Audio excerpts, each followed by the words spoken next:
20 minute 20 खबर bulletin में हम आपको प्रदेश से लेकर देश के अलग अलग हिस्सों की खबर दिखाएंगे। साथ ही आपको ये भी बताएंगे कि दुनिया भर में क्या कुछ चल रहा है। तो चलिए शुरू करते हैं 20 मिनट में 20 खबरों का सिलसिला। सबसे पहले देखेंगे अपने प्रदेश राजस्थान की खबरें। सवाई माधोपुर के कुंडेरा बस स्टैंड के पास उस वक्त हड़कंप मच गया जब वहां एक स्कॉर्पियो धो धो कर जलने लगी। बताया जा रहा है कि कुंडेरा बस स्टैंड के पास ये स्कॉर्पियो बड़ी तेजी के साथ आई और एक पंचर की दुकान के पास आकर रुक गई। स्कॉर्पियो के रुकते ही इसके अंदर बैठे लोग तेजी से नीचे उतरे और दूर हट गए। इसके कुछ ही पलों के बाद स्कॉर्पियो गाड़ी में आग लग गई। लोग कुछ समझ पाते उससे पहले ही स्कॉर्पियो आग के शोले में बदल गई। ये आग इतनी तेज थी कि उसके पास जाने की कोई हिम्मत नहीं कर सका। कुछ ही देर में गाड़ी पूरी तरह जलकर खाक हो गई। हालांकि गनीमत ये रही कि इसमें बैठे लोग आग फैलने से पहले ही बाहर निकल गए थे। स्कॉर्पियो में लगी आग की खबर फायर ब्रिगेड और पुलिस को दी गई, लेकिन उनके पहुंचने से पहले ही गाड़ी स्वाहा हो चुकी थी और उसमें बचाने लायक कुछ नहीं बचा था।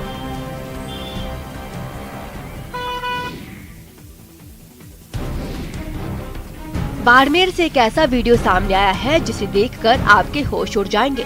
यहाँ एक महिला के साथ मारपीट का वीडियो वायरल हो रहा है।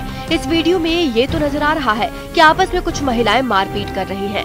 साथ ही ये भी साफ नजर आ रहा है कि इस दौरान एक महिला पर जेसीबी मशीन चढ़ाने की कोशिश की गई। बताया जा रहा है कि मारपीट का ये वायरल वीडियो बाड़मेर के बायतू थाना क्षेत्र का है। हालांकि न्यूज 18 इस वीडियो की पुष्टि नहीं करता। इस वीडियो को लेकर अब तक जो जानकारी मिली है उसके मुताबिक बायतू में जमीन विवाद को लेकर एक पक्ष ने इस महिला के कब्जाशुदा जमीन पर जेसीबी चलाना शुरू कर दिया, जिसका विरोध करने के बाद दो महिलाओं ने इस महिला पर हमला कर दिया और कई लोग यहां पर मूक दर्शक बने नजर आए। महिला के साथ मारपीट करने का ये वीडियो सोशल मीडिया पर वायरल होने के बाद पुलिस ने दोनों पक्षों की ओर से बायतू थाने में मामला दर्ज कर जाँच शुरू कर दी है।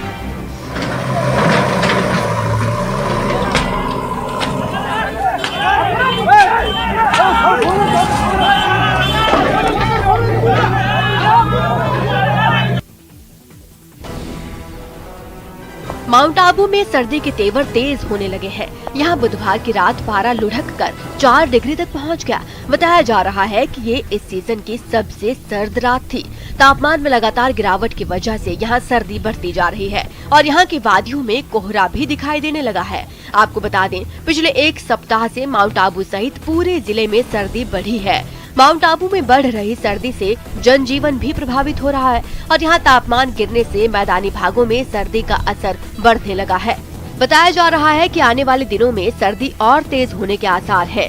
दरअसल उत्तर भारत से शुरू हुई हवाओं का असर राजस्थान के कई इलाकों में नजर आ रहा है और यहाँ के मौसम में बदलाव साफ नजर आने लगे हैं। मौसम विभाग की माने तो प्रदेश में मौसम का ये बदलाव आगे भी जारी रहेगा और पश्चिमी विक्षोभ की वजह से हल्की बूंदाबांदी होने के आसार है। माउंट आबू में सर्दी बढ़ने के साथ पहाड़ियों में हल्की धुंध देखने को मिल रही है। माउंट आबू में सूर्यदेव भी नदारद रहने लगे हैं। हालांकि मौसम के बदलाव का लुत्फ उठाने के लिए पर्यटकों के यहाँ पहुँचने का सिलसिला तेज हो गया है।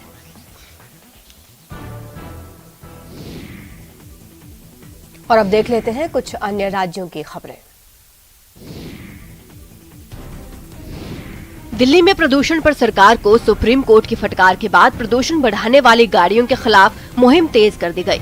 परिवहन विभाग ने बिना प्रदूषण जांच करवाए चलाई जा रही गाड़ियों पर 10,000 का जुर्माना लगाने का फैसला लिया है। इसके लिए परिवहन विभाग की कई टीमें दिल्ली के कई बड़े पेट्रोल पंप पर तैनात की गई, जो पेट्रोल भरवाने के लिए पेट्रोल पंप पर पहुंच रही गाड़ियों की सख्ती से जांच में जुटी दिखी। जांच कर रहे पुलिस वाले गाड़ी चलाने वालों से उनकी गाड़ी का PUC यानी प्रदूषण नियंत्रण सर्टिफिकेट मांगते दिखे। ये जो वाहन चालक हैं अपने जो पेपर्स हैं वो दिखा रहे हैं। इस काम में पुलिस वालों के साथ कुछ वॉलंटियर्स की टीम को भी लगाया गया। अगर कोई भी व्यक्ति पेट्रोल डलवाने के लिए या CNG लेने के लिए अगर वो विदाउट पोल्यूशन सर्टिफिकेट है तो उसको वहीं चालान किया जा रहा है। दावा किया गया कि वसंत कुंज इलाके के सिर्फ एक पेट्रोल पंप पर ही सुबह से दोपहर तक करीब 150 गाड़ियों की चेकिंग की गई। जो गाड़ियां यहाँ आती हैं उनका पेट्रोल लेने के लिए उनका पोल्यूशन चेक कर रहे हैं हम। अच्छा, हमारा मेन मोटिव ये है कि भाई पोल्यूशन ना हो। प्रदूषण जांच में सख्ती बढ़ी तो लोग भी प्रदूषण जांच केंद्र पहुंचकर अपनी गाड़ी के लिए सर्टिफिकेट बनवाने पहुंचे। बताया गया कि प्रदूषण के खिलाफ चलाई गई इस मुहिम से सड़कों पर जाम ना लगे, इसलिए खास तौर पर पेट्रोल पंपों पर ही चेकिंग की जा रही है।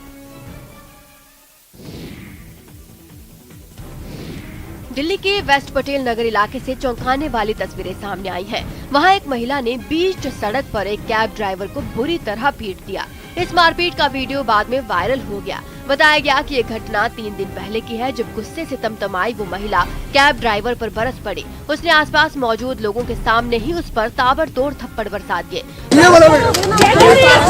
उसे इस तरह मारपीट करता देख लोगों से भी नहीं रहा गया और उन्होंने इसका विरोध करना शुरू कर दिया। ये सरेआम गुंडागर्दी है मैडम, सरेआम। इस दौरान कुछ लोगों ने तो उसे पुलिस को बुलाने की भी सलाह दी। कोई नियम कानून नहीं है देश में, गुंडाराजी है। लेकिन बीच बचाव कर रहे लोगों की नसीहत बेअसर रही। यही नहीं, उस महिला का पारा इतना चढ़ चुका था कि उसने किसी के टोकने की भी परवाह नहीं की, जिसे देखकर वहां मौजूद लोगों के सब्र का बांध टूट गया और उन्होंने उसे धमकाना शुरू कर दिया। इसके बाद गुस्साई भीड़ ने उसे और उसके एक दोस्त को गाड़ी को चारों तरफ से घेर लिया। बताया गया कि ट्रैफिक जैम में फंसे होने और आगे बढ़ने की जगह न मिल पाने की वजह से उसने अपना सारा गुस्सा कैब ड्राइवर पर उतारा।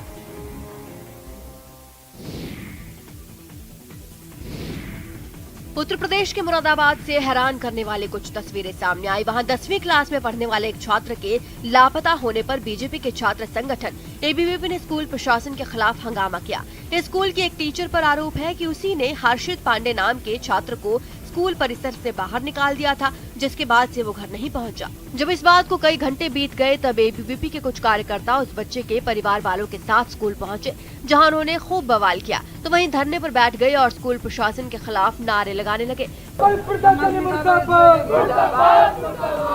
आरोप है कि बच्चे की गुमशुदगी के बाद पहले तो स्कूल प्रशासन ने इस बात से ही इनकार कर दिया कि वो स्कूल आया भी था। बाहर भगा दिया उस बच्चे को और वो अपने घर नहीं पहुंचा अभी तक।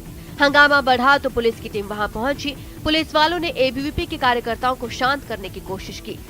गुमशुदा बच्चे की बरामदगी का पूरा प्रयास किया जा रहा है। बताया गया कि बच्चे की तलाश के लिए शहर के अलग अलग हिस्सों में पुलिस की कई टीमें तैनात कर दी गई हैं।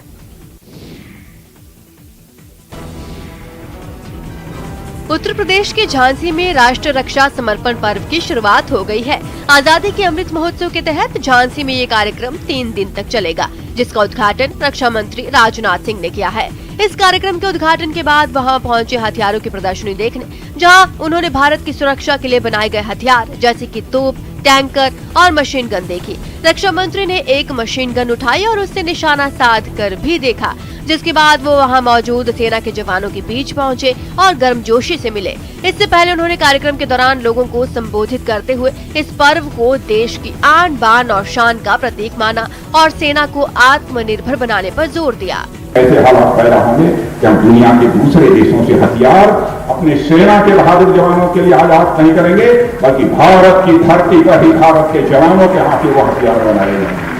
3 दिन के राष्ट्रीय रक्षा समर्पण पर्व का आगाज रक्षा मंत्री ने किया और उसका समापन करने खुद पीएम झांसी पहुंचेंगे। राष्ट्रीय रक्षा समर्पण पर्व के मौके पर वहां सेना ने अपनी ताकत का प्रदर्शन किया और हैरत अंगेज करतब दिखाए, जिनमें सबसे खास रहा ड्रोन फॉर्मिंग, जिसमें कई ड्रोन एक साथ आसमान में उड़े, जिसे देखकर लगा कि कई पक्षी एक साथ झुंड में उड़ रहे हैं। इसके अलावा वायुसेना के विमानों के फ्लाई पास्ट ने भी लोगों का दिल जीता। वो जब तिरंगा बनाते हुए गुजरे तो देखने वाले देखते ही रह गए। स्काई डाइविंग करने वाले जवानों को देखकर तो आंखें फटी की फटी रह गई।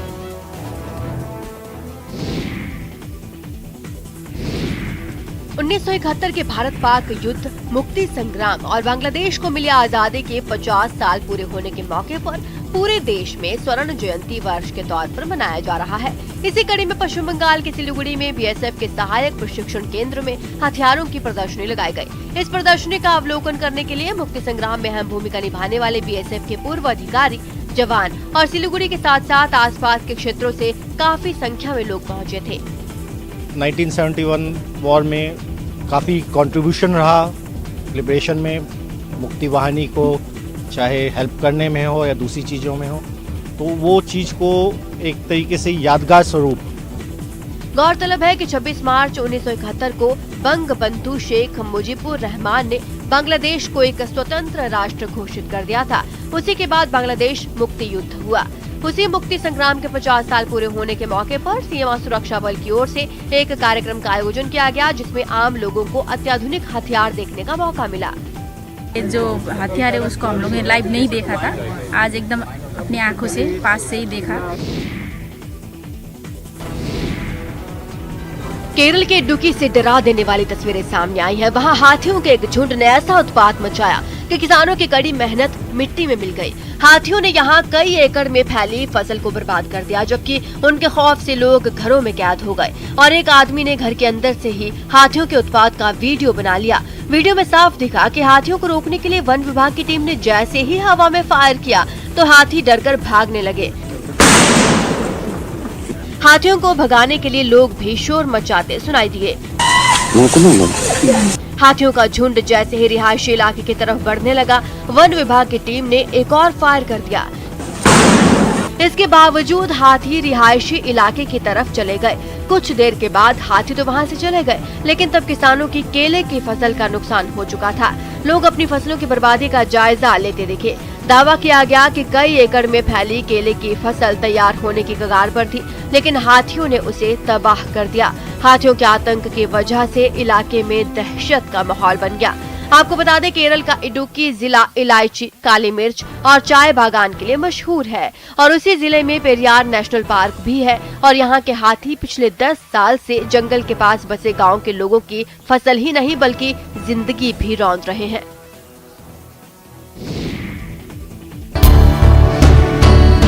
शिवहर की तेज तर्रार अनुष्का कुमारी ने बिहार की सबसे कम उम्र की मुखिया बनकर कमाल कर दिखाया है। महज 21 साल की उम्र में जब बेंगलुरु के नामी कॉलेज से पढ़ लिख कर ये बेटी गांव लौटी तो पंचायत चुनाव की घड़ी आ गई। जनता ने भरोसा जताया और अनुष्का कुमारी चुनावी मैदान में कूद गई और जब वोटिंग के बाद रिजल्ट आया तो इस होनहार बिटिया ने बिहार की सबसे कम उम्र की मुखिया बनकर रिकॉर्ड बना दिया। सुखाड़, भूखमरी और अशिक्षा जैसे हालात से जूझ रहा कुशहर पंचायत सालों से विकास की बाट जोह रहा है। कई मुखिया आए और चले गए, लेकिन न कुशहर की सूरत बदली और न ही कुशहर की जनता की माली हालत सुधरी। अब जबकि पढ़ी लिखी बिटिया मुखिया बनी है तो जाहिर है उम्मीदें बढ़ गई है। कुशहर के ग्रामीणों के भरोसे की बदौलत बिहार की सबसे कम उम्र की मुखिया के रूप में अनुष्का कुमारी पंचायत की कमान संभालने जा रही है।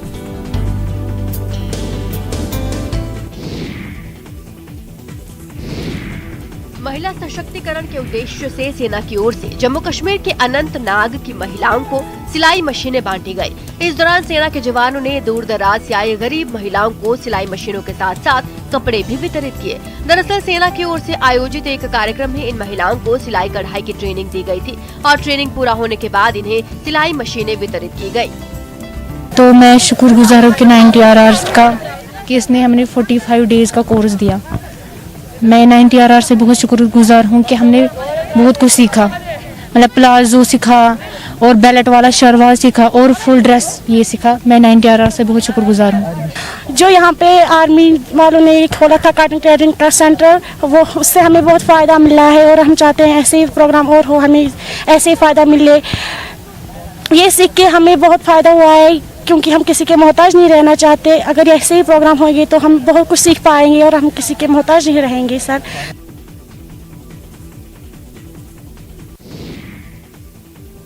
श्रीनगर के सबसे पुराने सेंट ल्यूकस चर्च के नवीकरण का काम तेजी से चल रहा है और उम्मीद जताई जा रही है कि क्रिसमस से इस चर्च को अपना खोया हुआ गौरव वापस मिल जाएगा। आपको बता दें, 90 के दशक में आतंकवाद की वजह से बंद हुए चर्च के नवीनीकरण का काम जोरों पर है। चर्च की छत को प्रसिद्ध कश्मीरी खत्म बंद यानी लकड़ी पर नक्काशी किए गए टुकड़े के साथ फिर से डिजाइन किया गया है। साथ ही राजमिस्त्री, बढ़ई, कारीगर और मजदूर दशकों से खस्ता हालत में पड़ी पत्थर और ईंट की चिनाई वाली संरचना को बहाल करने की कोशिश में है। श्रीनगर के डलगेट इलाके में स्थित सदियों पुराने इस चर्च का जीर्णोद्धार कार्य सरकार की ओर से प्रायोजित वास्तुकला और विरासत का संरक्षण और रखरखाव योजना के तहत किया जा रहा है। जानकारी ये है कि राजमिस्त्री इमारत की ईंटों के बीच की जगह को उसके मूल आकार में बहाल करने के लिए उसके निर्माण के दौरान इस्तेमाल की गई सामग्री से भरेंगे ताकि ये चर्च वैसा ही दिखे जैसे पहले देखने को मिलता था। ये भी हमने उसी के हिसाब से, जिस हिसाब से 125 साल पहले काम हुआ है, उसी के हिसाब से इसको भी इस वक्त यूटिलाइज कर रहे हैं। अद्भुत है ये तस्वीरें, अद्वितीय है इन पौधों की सजावट। टीवी स्क्रीन पर देखकर इन फूलों की सुंदरता पर मंत्रमुग्ध तो हुआ जा सकता है, लेकिन इतना तय है कि इन्हें देखकर इनकी खुशबू में सराबोर हो जाने के लिए आपका भी दिल बेताब हो उठेगा। रंग बिरंगे फूलों की ये तस्वीरें नासिक की हैं, जहां का फ्लावर पार्क इन दिनों रंग बिरंगे फूलों से गुलजार है। खास बात यह है कि पौधे और फूलों से हाथी, घोड़े और दूसरी चीजें इस कदर सजाई गई हैं कि जी करे देखते ही रहें। और जो लोग यहाँ आ रहे हैं उनके लिए तो ये फूलों का वो शहर है जिसकी तस्वीर वो हमेशा हमेशा के लिए अपने दिल के एल्बम में संभाल कर रखना चाहेंगे। ऐसा वाटर पार्क मैंने अपना फ्लावर पार्क मैंने दुबई में देखा है। अभी ये फ्लावर पार्क देख के मुझे ऐसा ही लगा है मैं यहाँ दुबई में हूँ। घूमने के बाद बहुत ही अच्छा लगा। मतलब ऐसा पार्क इंडिया में और कहीं नहीं है मेरे ख्याल से। अब्रॉड में है ऐसे, यूएस में, दुबई में है वैसे टाइप के, पर मतलब वैरायटी बहुत अच्छी है, कलर बहुत अच्छे है, सब स्टनिंग कलर्स है। भीष्म पितामह को बाणों के सेज सैया पर लेटे देखना है तो उत्तराखंड के हल्द्वानी की ये तस्वीर देख लीजिए। यहाँ भीष्म की ये काया महाभारत काल के पेड़ पौधों के बीच पर्यावरण की शिक्षा दे रही है। हल्द्वानी फॉरेस्ट रिसर्च सेंटर ने ऐसी अनोखी वाटिका तैयार की है जहाँ महाभारत काल के 1-2 नहीं बल्कि 30 से ज्यादा प्रजाति के पौधे लगाए गए हैं। हम जंगल से संग्रहित करके लेके आए हैं तो ये 37 प्रजातियों की यहाँ पर हमने रोपण किया है ताकि आम जनमानस इसको आए और देखे। खास बात यह है कि शमी, अशोक, बिल्ब, बदरी, पलाश, पीलू जैसे पेड़ पौधे देश के विभिन्न हिस्सों में फैले हुए हैं जिन्हें फॉरेस्ट रिसर्च सेंटर ने एक जगह लाकर यह खूबसूरत वाटिका तैयार की है। महाभारत काल की वाटिका में आकर हमें पता लगता है कि धर्मशास्त्र न हमें सिर्फ धर्म की शिक्षा देते हैं बल्कि इनमें पर्यावरण का गूढ़ रहस्य भी छिपा हुआ है। फॉरेस्ट रिसर्च सेंटर की ये वाटिका अनोखी है और इससे पहले भी रिसर्च सेंटर अपनी अनोखी शहीद वाटिका, देव वाटिका, सर्वधर्म वाटिका, नक्षत्र वाटिका, रामायण वाटिका, भारत वाटिका और राशि वाटिकाओं के जरिए देश विदेश से लोगों का ध्यान खींच चुका है।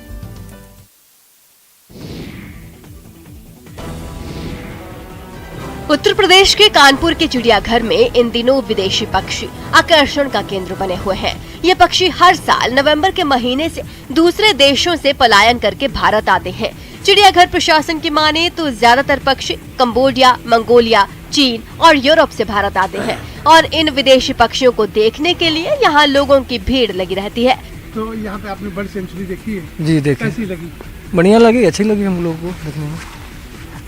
इससे पहले कभी आए हैं कानपुर जू? नहीं, इससे पहले तो भी हम लोग कानपुर नहीं आए हैं, अभी पहली बार आ रहे हैं। PSI का एग्जाम में होता है इसलिए कभी कभी मौका मिलता है ना, हम लोग को परीक्षा देने के लिए बाहर जाते हैं तो कभी कभी ऐसे जगह पुराना जो अपना पहले से प्राणी ये सब देखने के लिए कभी कभी हम लोग को मौका मिलता है तो घूम लेते हैं। दरअसल जहाँ पर ठंड अधिक होती है वहाँ इन पक्षियों का रहने खाने की व्यवस्था उपलब्ध नहीं हो पाती, इसलिए ये पक्षी अपने गुजर बसर के लिए भारत प्रवास पर चले आते हैं। यहाँ आने वाले पक्षियों में ज्यादातर पक्षी साइबेरिया से भारत आते हैं क्योंकि इन दिनों वहाँ पर भीषण ठंड के चलते बर्फ जमने लगती है।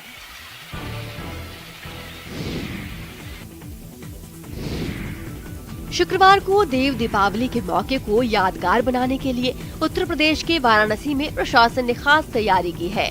गंगा नदी के 84 घाटों को इस साल करीब 15 लाख दियों से सजाया जाएगा। इस नज़ारे को लोग इस बार जमीन के साथ साथ हॉट एयर बैलून के जरिए भी देख सकेंगे। हॉट एयर बैलून में सवार होने के लिए एक आदमी को 500 रुपए खर्च करने होंगे। खास बात यह है कि 3 दिनों तक चलने वाले बलून फेस्टिवल की शुरुआत हो गई है। हॉट एयर बलून में एक बार में करीब 1 घंटे तक लोग इस अनोखे नजारे का मजा ले सकेंगे। प्रशासन ने इसके अलावा कई दूसरी तैयारियां भी की हैं। एक प्रमोशनल इवेंट है और हम लोग प्रयासरत हैं कि काशी के लिए कि रेगुलर इवेंट बन सके और इसीलिए सभी वर्गों का प्रतिनिधित्व रखा गया है कि इससे ज्यादा से ज्यादा प्रचार प्रसार इसका हो सके। वाराणसी में सबसे भव्य नजारा तो बलून फेस्टिवल के वजह से देखने को मिल रहा है, जहां इसके शुरू होते ही 80 घाट के आसपास कई रंग बिरंगे हॉट एयर बैलून हवा में उड़ते नजर आए।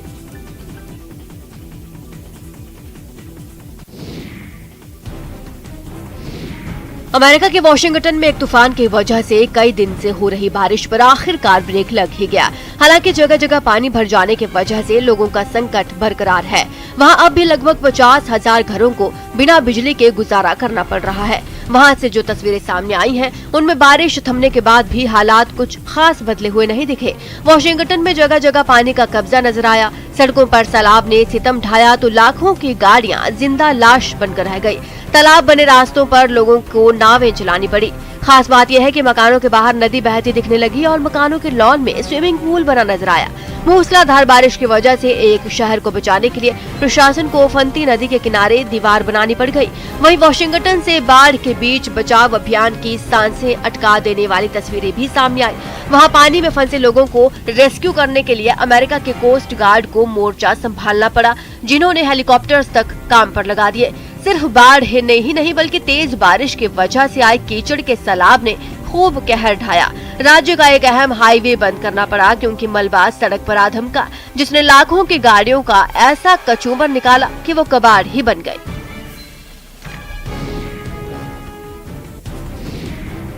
चीन के कुछ शहरों में ऐसा घना कोहरा छाया कि वहां ऑरेंज यानी दूसरा सबसे खतरनाक अलर्ट जारी करना पड़ा है। हाल ये है कि वहां 50 मीटर दूर तक भी देख पाना मुश्किल है।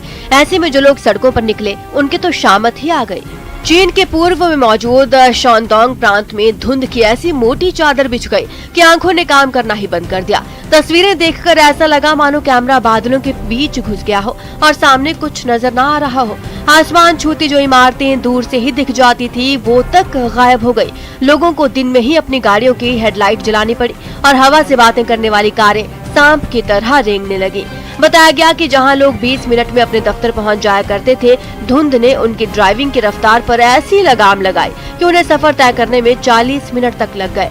वहीं उत्तरी चीन के हेवे प्रांत से भी मिलती जुलती तस्वीरें सामने आई। वहां भी कोहरे का मचाया कोहराम साफ नजर आया, जिसने हर चीज को ढक दिया। वहां ट्रैफिक संभालने के लिए पुलिस को सड़क पर उतरना पड़ा।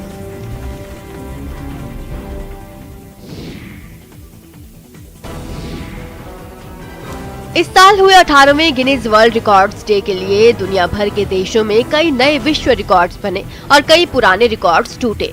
हर साल होने वाले गिनीज वर्ल्ड रिकॉर्ड्स डे पर अलग अलग देशों के जिमनास्ट, एथलीट वगैरह अपने हैरत अंगेज हुनर दिखाते हैं और इस बार भी उन्होंने ऐसे रिकॉर्ड्स बनाए कि देखने वाले दंग रह जाएं। किसी ने फुटबॉल के साथ कमाल कर दिखाया तो किसी ने साइकिल के साथ करतब किए। लंदन में अमेरिका का एक शख्स तो बच्चों के खिलौने पोगो स्टिक के सहारे 5 कारों के ऊपर से कूद गया। उसने लंबी लंबी छलांगे लगाकर सबसे ज्यादा गाड़ियों को पार किया, जो कि रिकॉर्ड बन गया। वहीं ब्रिटेन के एक जिमनास्ट ने 2 बार के बीच 6 मीटर की सबसे लंबी दूरी की बैक फ्लिप मारकर अपना ही रिकॉर्ड तोड़ा।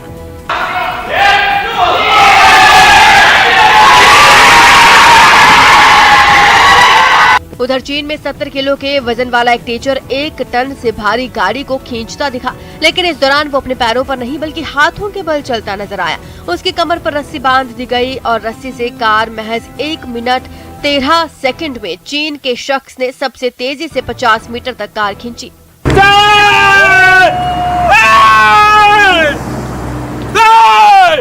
वहीं कतर में मोरक्को के एक जिमनास्ट ने तो कमाल ही कर दिया। उसने 30 सेकंड में पीछे की तरफ सबसे ज्यादा 12 बार कलाबाजी की, लेकिन एक ट्विस्ट के साथ ये कारनामा उसने एक पैर के बल पर किया।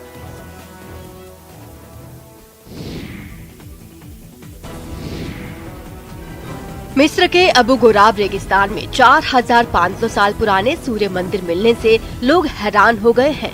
दरअसल कुछ पुरातत्वविद मिस्र में राजधानी काहिरा से दक्षिण की तरफ मौजूद शहर अबू गोराब के रेगिस्तान में खनन कर रहे थे। इसी दौरान उन्हें वहां ऐसा प्राचीन मंदिर मिला जिसे देखकर वो हैरान रह गए। जांच में पता चला कि ये मंदिर सूर्य देव का है और ये करीब 4500 सालों से रेगिस्तान में दबा था। मिस्र के आर्कियोलॉजिस्ट का मानना है कि ये पिछले दशक की सबसे बड़ी खोज है। पुरातत्वविदों के अनुसार ये मंदिर 5वें साम्राज्य के फेरोह ने बनवाया था। तब वो जीवित थे। इसका मकसद था कि उन्हें लोग भगवान का दर्जा दें। दूसरी तरफ पिरामिड्स बनवाए गए थे जहां पर फेरोह के मरने के बाद उनकी कब्र बनाई जाती थी ताकि मरने के बाद वो भगवान का स्वरूप ले सकें। आपको बता दें कि मिस्र में अब तक 2 प्राचीन सूर्य मंदिरों की खोज की गई है। सबसे पहले मिस्र के उत्तर में पुरातत्वविदों को एक सूर्य मंदिर मिला था और उसी से ये पता चला था कि देश में और भी सूर्य मंदिर है। जिसके बाद मिस्र में इन मंदिरों की खोज शुरू की गई। फिर ये जानकारी मिली कि मिस्र में ऐसे 6 सूर्य मंदिर हैं जो 4500 साल पहले बनवाए गए थे। उनमें से एक अभी अबू गोराब के रेगिस्तान में मिला है।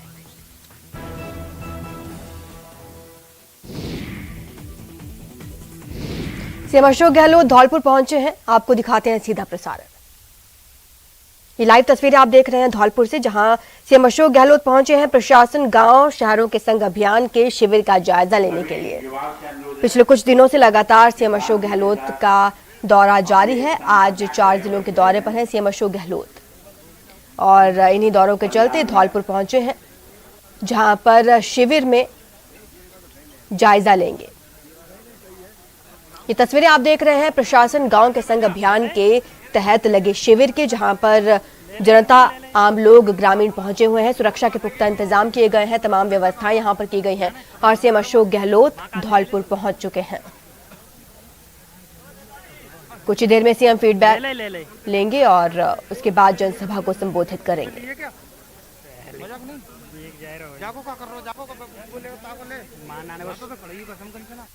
फिलहाल इतना ही, आप देखते रहिए न्यूज़ 18 राजस्थान।